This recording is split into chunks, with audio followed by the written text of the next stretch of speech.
Okay. Thank you.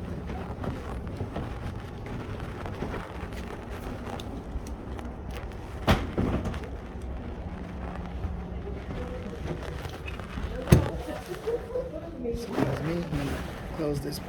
I don't want to close you in the door.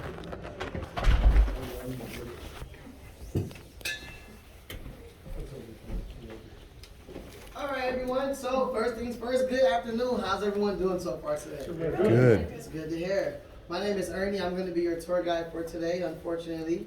Right? Don't worry, it doesn't get worse as me, so you're in for a treat here. Right? So I do have to ask a couple questions. My first question is, where's everyone from? New Jersey. New Jersey? Where you say you from? Michigan. Michigan. That explains now. Explains. It makes so much sense now. If you don't know, she threw her ticket at me when she first walked in the door. Let's go Ohio State. All right, New Jersey, Michigan, Nevada. Nevada, Steubenville, Steubenville. So that's PA, right? Ohio. It's Ohio. You're Westerville? Oh, great. Okay, Westernville. All right. Anybody else? From South and you're in Ohio. Okay. Got more locals this time. That's what I'm talking about. Represent. About time. All right, everybody. So, welcome to the Christmas Story House. Is this everyone first time taking a tour here at the Christmas Story House? Who said no? No, not me. When was the last time? First. A couple years ago, we're back up for hockey, so. Okay. How's your team looking?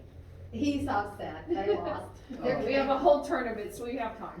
We have time. You got a whole tournament. You got time, right? He let one in. He's a goalie and he let one in. All right. And you said you were here before? Yes. How long ago was that? Me a year ago, Okay. last year.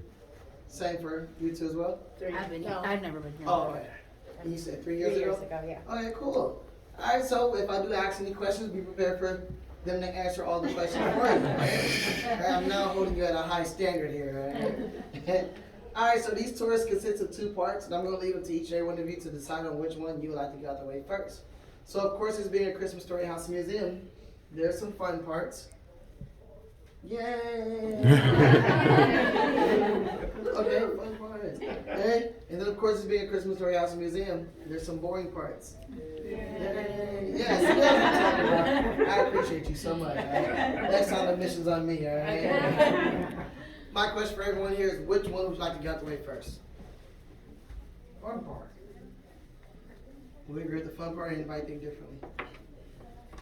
Boring part? Get it out of the way. The boring part, right? He was thinking like I was. Very good out of the way.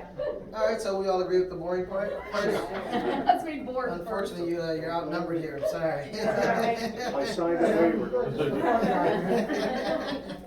All right, so we can get the boring parts out the way first. Now, these tours takes at least about 45 minutes. There's about 42 minutes of boring parts. Is that still okay with everybody here? Sure. All right. All right, so if you're not familiar with the 2 people who got everything together, one of them name is Bob Clark. Now, he's a B-rated horror film director. He made some very interesting movies, one of them called Children Shouldn't Play with Dead Things. Is that somebody trying to get in? Yes. Oh, Should I let them in? I mean, do you want to? if you don't want to, you don't have to. I mean, it's up to you. You can make this call right now. Oh, you got the tickets? All right. Come on in. I'll take the bottom part. There you go. No problem at all. Thank you. And then if you can close that door and make sure you lock it for me. Thank you. That way nobody else can see it. You're locking us in. That's all for good reasons, you know. Would you rather be locked in the Christmas Story House or the Reformatory? Yeah. Alright, so Bob Clark, he made movies like Children Shouldn't Play with Dead Things, and he also made movies like Black Christmas. Now, they did redo Black Christmas a couple of years ago. That movie actually bombed just as much as the first one did. Now, if you're not familiar with any of those movies for Bob Clark, he also made a movie called Porky's. Yeah, now people remember who Bob Clark is. For my young adults and my younger crowd, if you don't know what Porky's is, it's like the movie American Pie, but American Pie is just a little bit more watered down than Porky's. And so that's Bob Clark. Now, Gene Shepard was a radio talk show host where he told a lot of stories on the radio, and some of the stories were stuff that he went through in his own life. Bob Clark was actually listening to one of his stories about this kid who stick his tongue to a flagpole. and thought it was one of the most hilarious stories he ever heard in his life. So he decided that he wanted to make his stories into a movie. He reached out to Gene Shepard, and he decided somebody else's. Yeah. Yeah. That was wonderful. But I'm just never gonna be able to do this part of the tour, am I? Gonna unlock it for me and see if they got tickets. If they don't, they can. They're walking away. They're walking away. Yeah. I think they're coming. Oh wait. Coming back. Are they trick or treaters? It sounds like it. You have tickets? You have tickets? Oh, No chicky, no shot. Oh yeah, close the door. Yeah. Yeah. Thank you for knocking, though. We greatly appreciate it. All right. So Bob Clark and Gene Shepard, they end up getting together, and Bob Clark told me he wanted to make some of his stories come true. Gene Shepard was all for it because he's almost done everything but put his stuff on TV. So they got together and they started blueprinting what they needed for the movie. First thing that they needed was a department store. And not only just a department store, but this department store had to been willing to keep their Christmas decorations on tentative March. And this department store had to also be able to put a 30-foot Santa Claus sign inside of it. So they sent out telegrams to all the department stores in the whole entire United States of America, and only one of them got back. It said they had the space and they didn't mind keeping their Christmas decorations up on tentative March. That department store was located right here in Cleveland, Ohio. Anybody know the name of that building? Same name it was in the movie. Kimball? Somebody said. Who'd you say? Kimball? Kimball's, that's a good guess, but it's something else. It was the Higbee's Department Building, which that building is still located here in Cleveland, Ohio. It's no longer called the Higbee's Department Building. It is now known as the Jack's Casino. Yeah, yeah, great investments, right? So, see that the Higby Department was the only building that was willing to do that for them. They started traveling here to Cleveland, Ohio. As they were driving into Cleveland, Ohio for the department store, they seen that we had a working steel mill. That was very beneficial because this movie actually takes place in the 40s. And Gene Shepard talked about how you could see the steel mill from his backyard that his father worked at. So they figured that they needed to get scenes of that steel mill for the movie. So except for asking for directions, the two actually thought it was better for them to follow the smoke from the steel mill to get to the steel mill. Well, that wasn't such a good idea, see if this was their very first time ever being here in Cleveland, Ohio. So what do you think happened to the two? They got mugged. They got mugged. She's from Philadelphia, you have to. Is that what we're known for in Cleveland, Ohio? We're like right next to Philly, so. All right, so thank you for telling me not to ever go to Philly. Don't get lost there. All right. So, hey, they got mugged. Anybody else want to try? So guess what? Lost. They got lost. Okay, something a little bit more logical. I appreciate that. So, out of both those answers, one of them is correct, and the one that is correct is they got lost, unfortunately. You still gonna pay for my next visit? Yes, because that just made it even better. I would want you on every tour now. So, yes, they got lost. They made so many wrong turns. One of the wrong turns actually put them right here in front of this house. After driving down West 11th and Raleigh Inn, except for going straight down Clark to get to that steel mill, they made that wrong turn and it put them right here in front of this house. Gene Shepard seen this house and fell in love with this house for multiple reasons. Reason number one, it was the only bright color house on the whole entire block, like it still is to this day. It also had a wraparound porch, which he pictured putting a fragile crate through that whole entire wraparound porch to bring down the porch. It also had a painter's window, which was very important because he just forecasted putting a leg lamp right there in the middle of that window like they did in the movie.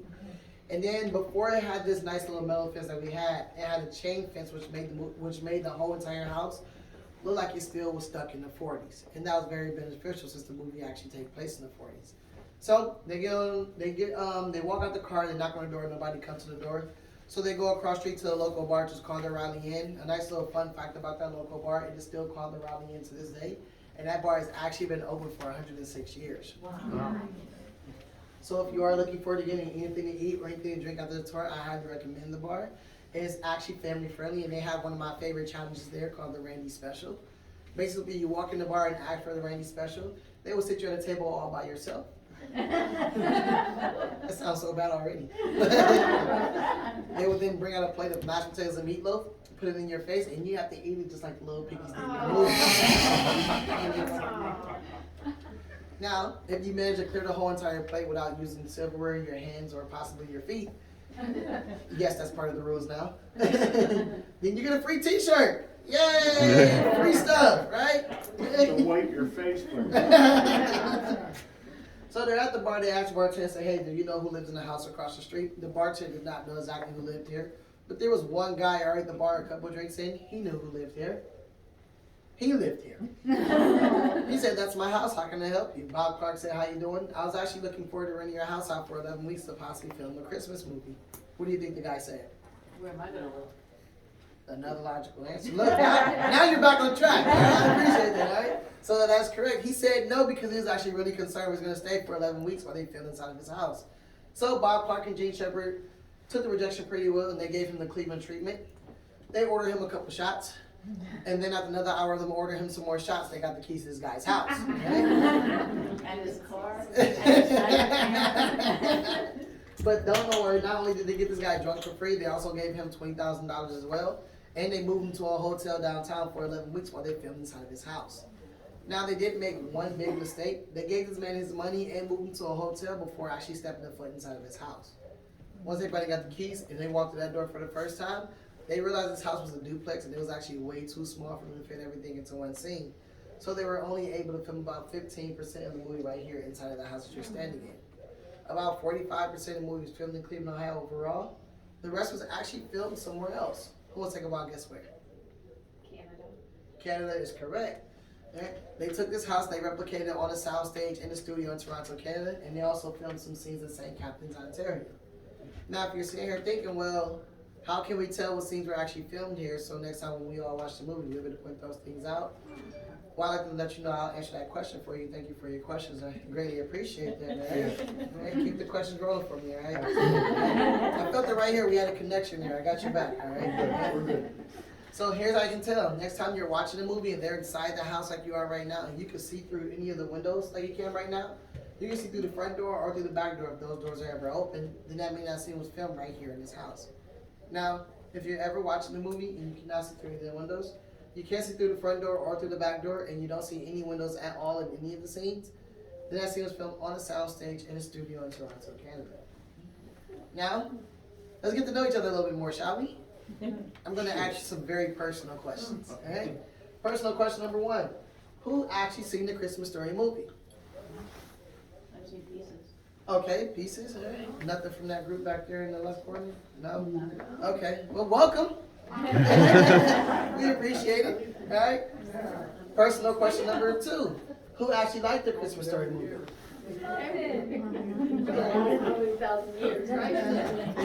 Now, here's my bonus question. I'm looking for all honesty on this one. Who was actually forced to watch the Christmas Story movie? Alright, I appreciate that honesty. So the reason why I ask those questions is because unlike any other tour that you've taken anywhere in the United States of America where you would then ask the tour guide all the questions and we will give you some boring answers, we're going to ask you the questions and you're going to give us your interesting answers. Okay? So, here's your first question. We have our main cast. We have Randy, Ralphie, the old man, and mom. Their real names, Ian Petrella, Peter Bisley, Darren McGavin, and Melinda Dillon. Now, out of those four, one of them was not originally cast to be in this movie. Who do you think that person was? Ralph. Ralph. Okay, so I heard Ralphie. We all agree with Ralphie, or anybody think differently? I think it was the mom. I did too. All right, I think it was Darren McGaffin. all right, so we got, Night Stalker series today. all right, so we got Ralphie, we got Darren McGavin, and we got Mom. Now, out of those three answers, one of them is correct. Okay? And the one that is correct is Darren McGavin. He was not the first pick to play the father of this movie. They actually wanted to cast somebody else. So now my question for everyone here is, around the early 80s, who do you think they thought was a good father figure for this movie? Arnold Schwarzenegger.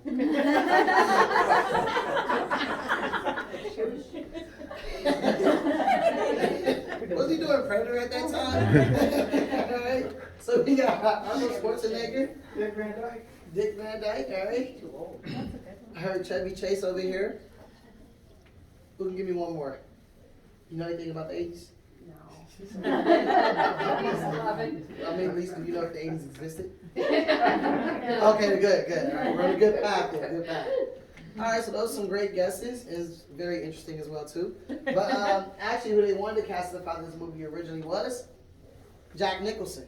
The Shining, really? I was closer to Well, you gotta remember, Bob Clark was a horror film director, so he was a big fan of Jack Nicholson's work. So he figured if we can get Jack Nicholson to be in this movie, that would be great for him. Unfortunately, it didn't work out that way, clearly. And the reason is because Jack Nicholson actually wanted all of the budget, which they only had $2.5 million of that. And he also wanted a little bit more as well, too. Which means they were gonna have to go above their budget just to book Jack Nicholson, which means they wouldn't have money to film anywhere else. And then Gene Shepard realized that might not be a good idea, seeing that this movie is about a family. And Randy hides up under the sink crying, saying Dad's gonna kill Ralphie. And it would be weird if Jack Nicholson brushed through the main front door. So that's why they ended up going with Darren McGavin, which he actually benefited a lot because he actually ended up bringing his own wardrobe, which helped out their budget as well too. So all the clothes you see Darren McGavin wearing throughout the whole entire movie is his own clothes. Now, I do want to say congratulations to everybody here, and the reason is because you have all just officially passed the most boring part of the tour. Yay! Now it's time to have fun, and here's what I mean by that. For those who are new here, this is our interactive house, which means right here inside the actual Christmas Story house from the movie, you can run around here, pick up, touch, and play with whatever you want here in this house, and you won't get in trouble like you would anywhere else. So you can do crazy and interactive things like picking up that leg like the Fragile crate right there behind you.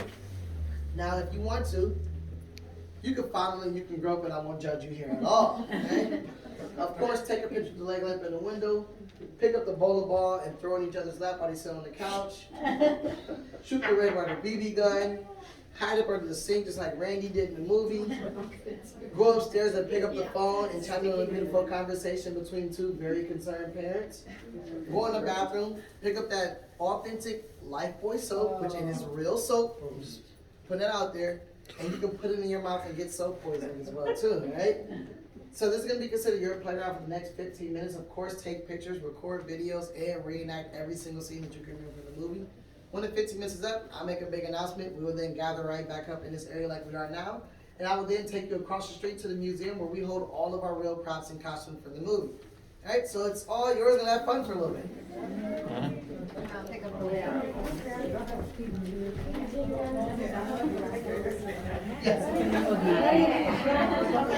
Go upstairs first since no one else is. See how my turns are different every time?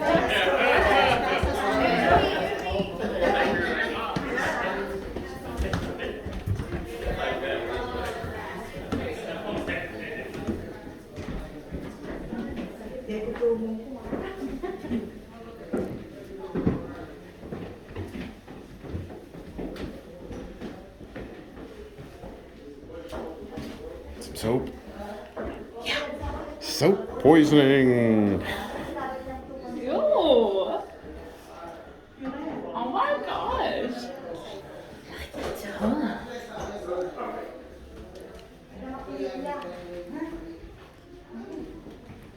I think you can hear him talking on the phone too. Pick it up, if I remember right.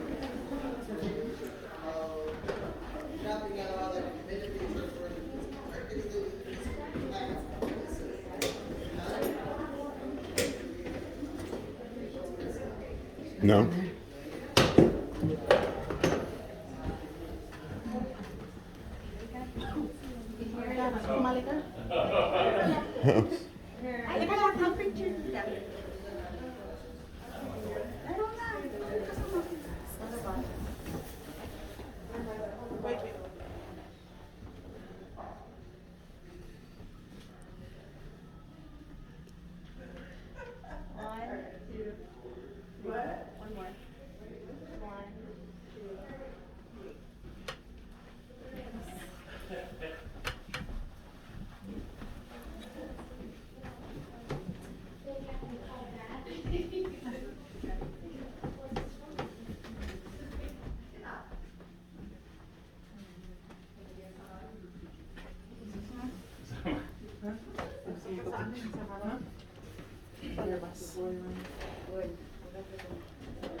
Tight quarter.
Need your picture next to the lamp? Sure. Unfortunately, no. So when you go back and watch that scene, you'll realize that you can't see any windows in that scene, in the background, or on the side of I it. just look right here, but then hard to see the light. Yeah. So that was the one on the south. So it wasn't. No, this is not the picture. But you can always take a picture and tell everybody I won't say it's wrong. Yeah. That's, that helped get them here. Oh, look at the two stairs. Get there, they be like, hey, we're gonna take you to her. I like those trucks. Mm-hmm. Every year I get rotated on 24 hours. Oh, yeah, see, I've been working for 5 years, been playing 24 hours. Bowling ball. I can actually avoid it pretty well when I get home. Grandkids come over and do something. Shoot your eye out, kid. Oh, yeah, Way no. more than like. It was good for a while. It's a good show. Yeah, I appreciate it. It's not one of my top, like, 3, but I definitely appreciate it. One month he was on I got 3 girls, but, for some reason, they're always at worst.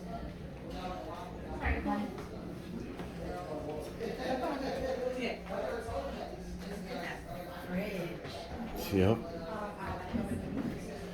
The turkey doesn't look done.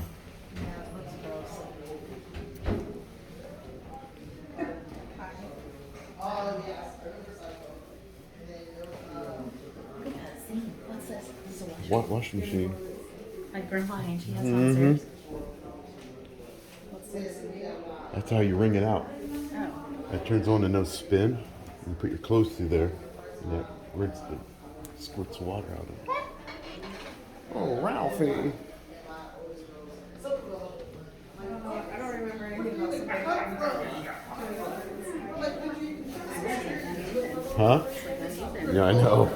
It's like my house. James Bond, she's not gonna bring me more. My daughter's coming home talking about blood and all that stuff. Like when it came out, she wanted to be the first one.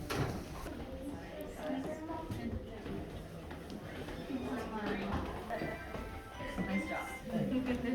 You stand at the top of the stairs and look over the wooden fence, you'll be able to see that active steel mill that that Bob Clark and Gene Shepard got lost looking for.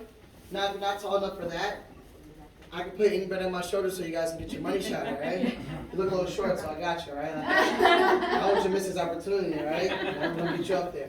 All right, so if you are ready, we can exit out the back door, pass our drive out turkey to see our backyard. I'm gonna say you can go ahead and door can get. Door Wait can- on you. door can get your hand on there. Oh. Move it, huh? Are those the light switches? Yeah. Push button.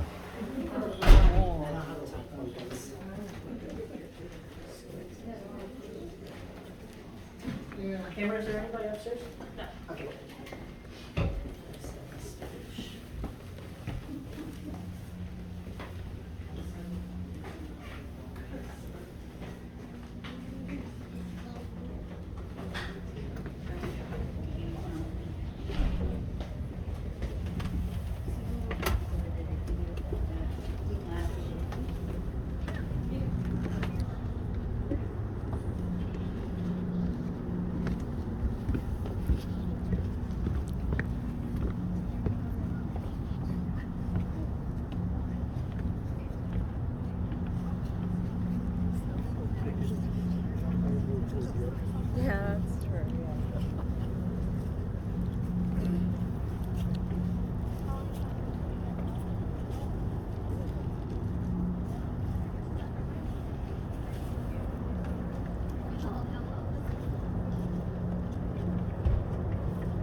Huh?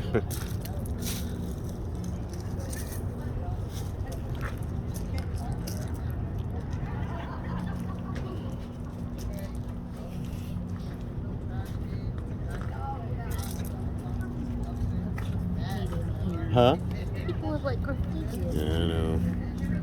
Yeah. So that's one of our Christmas Story Airbnbs. Downstairs fit 4, upstairs fit 6. You can also stay in the Christmas Story house as well too. That top window leads to our other our third floor, where you can stay there for the night. During tour hours, you will stay on the third floor. After tour hours, you get the whole entire Christmas Story house for the night. So this is a duplex? Yes, it was. Was there a second one next to it, or was it It was on top. on top? Yeah. Oh, okay. All right, if you are ready, we can now make our way to the museum. Everyone can follow me.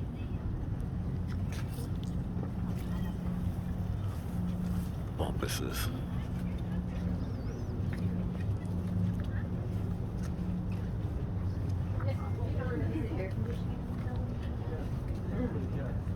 They didn't have these cool. They had a digital thermometer. Yeah, I saw that.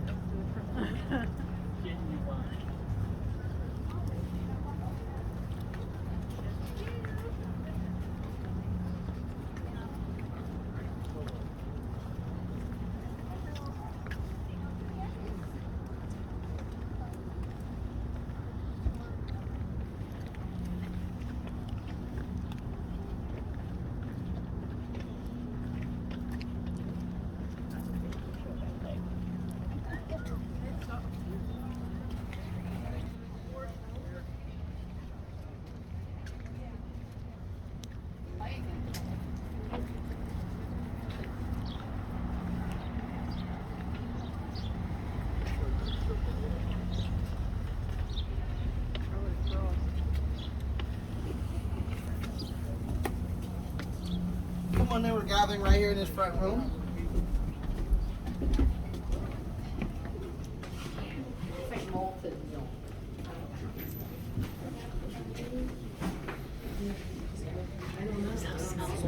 Mm-hmm.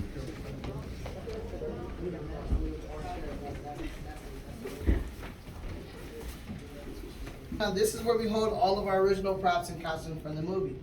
Now here's a very important question for each and every one of you. And that question is, do you think that's the actual leg length from the movie? No. No. No? Why do you say no? I think the original was broke, wasn't it? Alright. Alright, so you are correct. That's not the original leg length from the movie. Now unfortunately there is no original leg length nowhere to be found. There were 3 that was specifically made for the movie.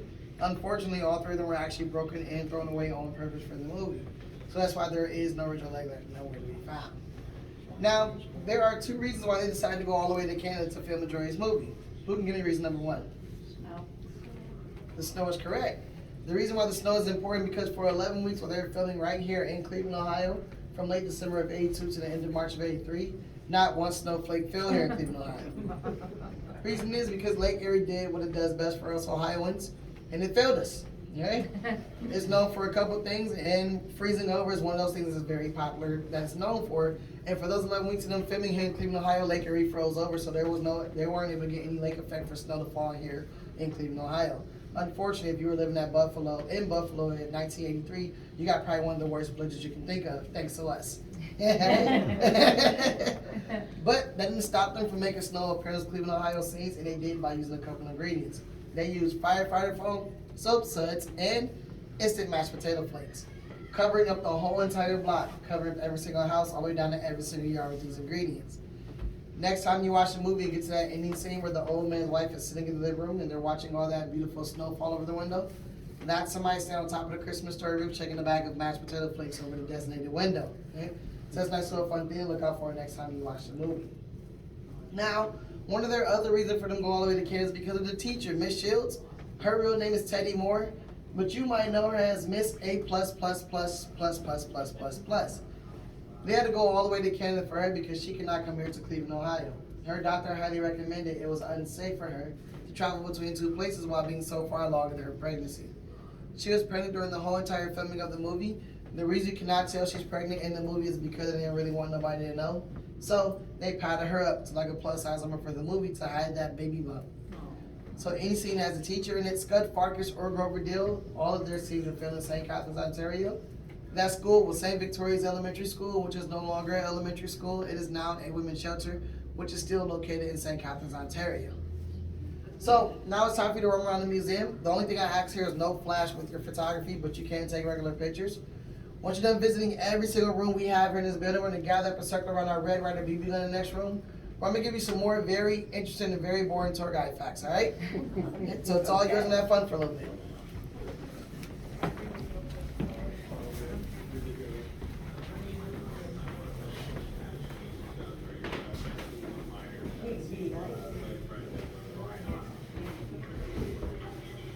Kuya, itay tuman dito ang mo. Panoorin na natin. Narinig ko yan. Sorry.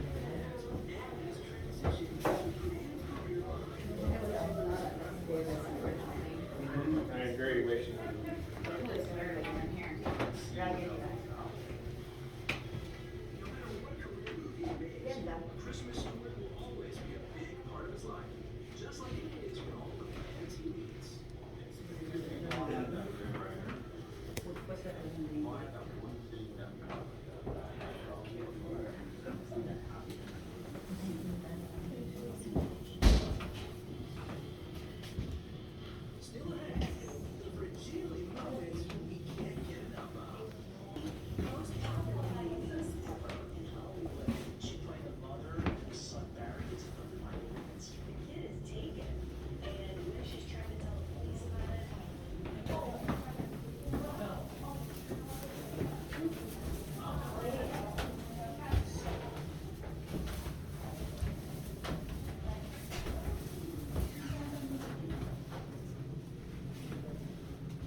That's like my brother's, isn't that? Can't put my arms That's down. like Ryan's vents, aren't they?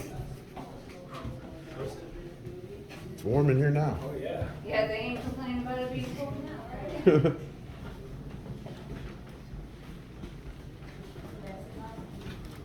That's everything you see in all these pictures is all fixed up. The whole entire screen.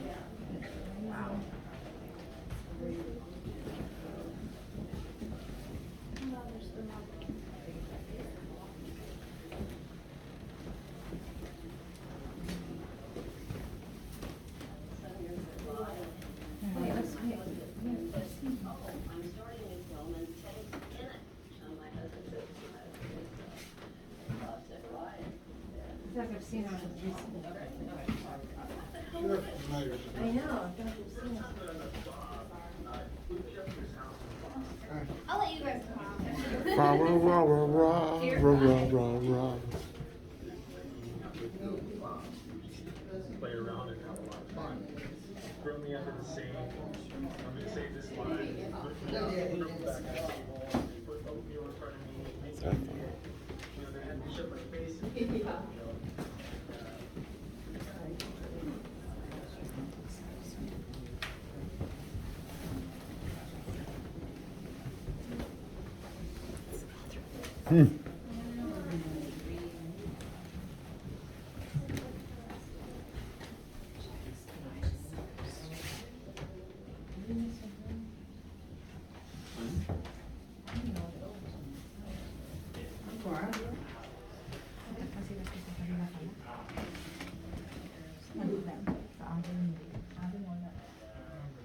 So the Red Ryder BB gun you see right here in the case, this is not the one that Ralphie shoots his eye out with, but this one is important.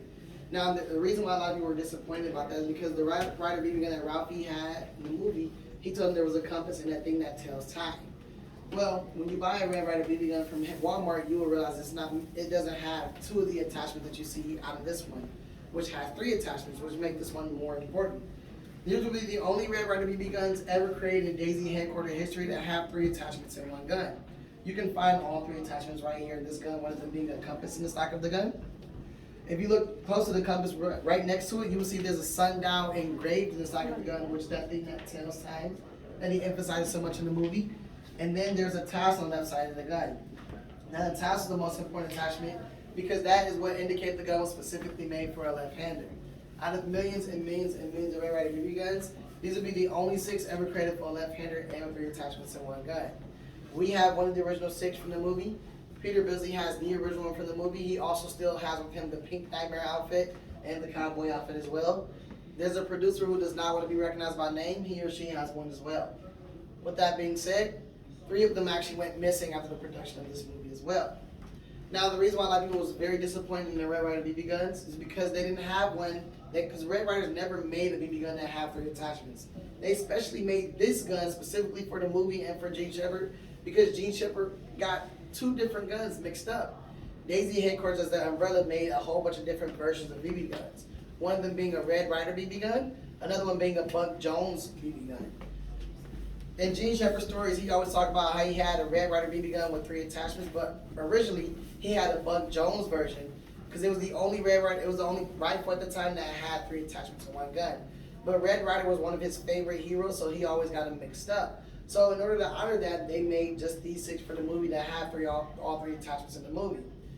Any other Red Ryder BB gun that you will find anywhere else, you will not find one with those 3 attachments, but Daisy Headquarters did us a favor. For the 35th anniversary, they decided to put out at least 2,500 Red Ryder BB guns with all 3 attachments and the left-handed tassel, which, surprisingly, we have in our gift shop. See how I did that there? Good. Look, they're like, oh, this is interesting. Wait a minute. Okay? Now, here's a question for everyone. Can anyone tell me what's the name of the kid who gets his tongue stuck to the flagpole? Flick. Flick is correct. Now my question is, where do you think the actual flagpole is to this day? Canada. Canada? We all agree with Canada? It's right out here. It's right out here, all right? So those are some great guesses, but unfortunately that flagpole is nowhere to be found. Okay?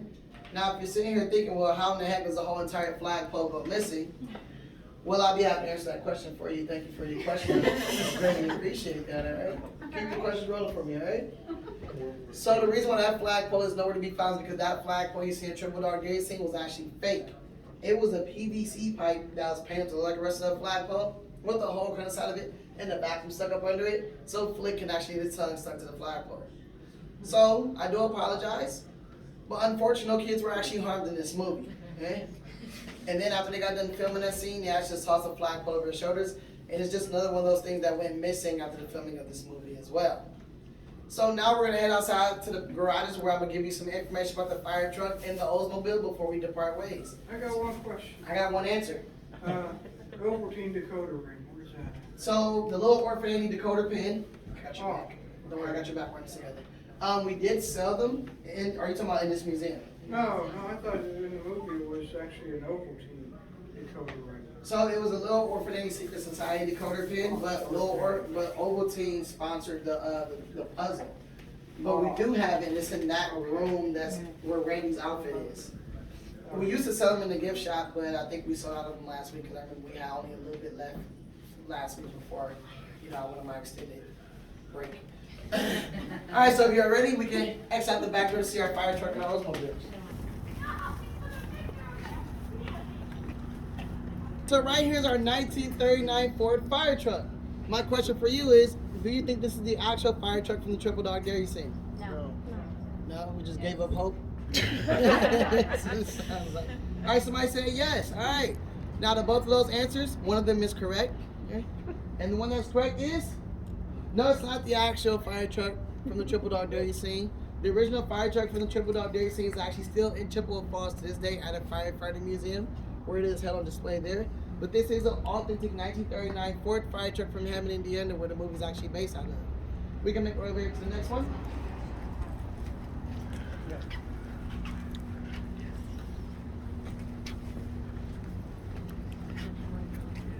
All right, everyone. So right here is our 1938 Oldsmobile Touring sedan.